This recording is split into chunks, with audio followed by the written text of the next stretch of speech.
Sa pool sa video na ito, ang pagsalpok ng isang motorsiklo at pagkakapailalim ng rider nito sa isang nakahintong truck sa Purok 1 Barangay Banao, Ginubatan, Albay, bandang alas 7:10 kagabi, July 24. Agad na isinugod sa ospital ang rider pero ayon sa PNP, idineklara itong dead on arrival ng attending physician. Kwento ng truck driver, tumigil lamang siya saglit sa gilid ng kalsada para ayusin ang trapal na nakatakip sa kanilang mga pangarga nang bigla na lamang siyang salpukin ng biktima. Nanailig ko itong trapal sa side mirror, nagkakalay-kalay, ito. Puminon ba ako, asar ko, tapos sakat ako sa itasas, natanaw ko yan, nagkinaya ko sa to, malang speed, sakasakat ko, luminagapaksa na. Lumalabas naman sa inisyal na investigasyon ng PNP na walang dalang lisensya ang biktima ng maaksidente. Naisipan din umano ng may-ari ng video na kuhanan ng biktima dahil sa kakaibang kilos nito.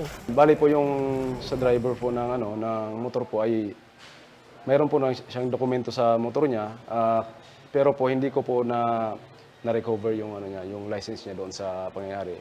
Maybe po mayroon po siyang lisensya, hindi po natin sure, baka po kasi wala po siyang dalang wallet ng time na aksidente po siya.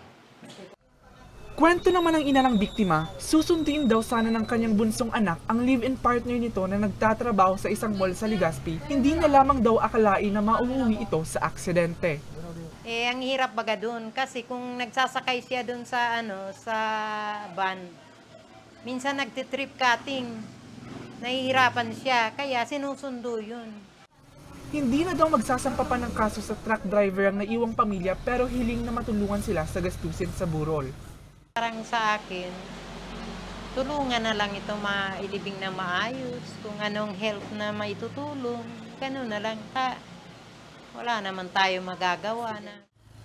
Muli nagpaalala naman ng PNP sa mga motorista na triplihan ang pag-iingat lalo na kung bumabiyahe sa gabi, lalo na sa mga pangunahing daan para iwas aksidente. Para sa mga balitang Tatak Bicol, Mel Moral.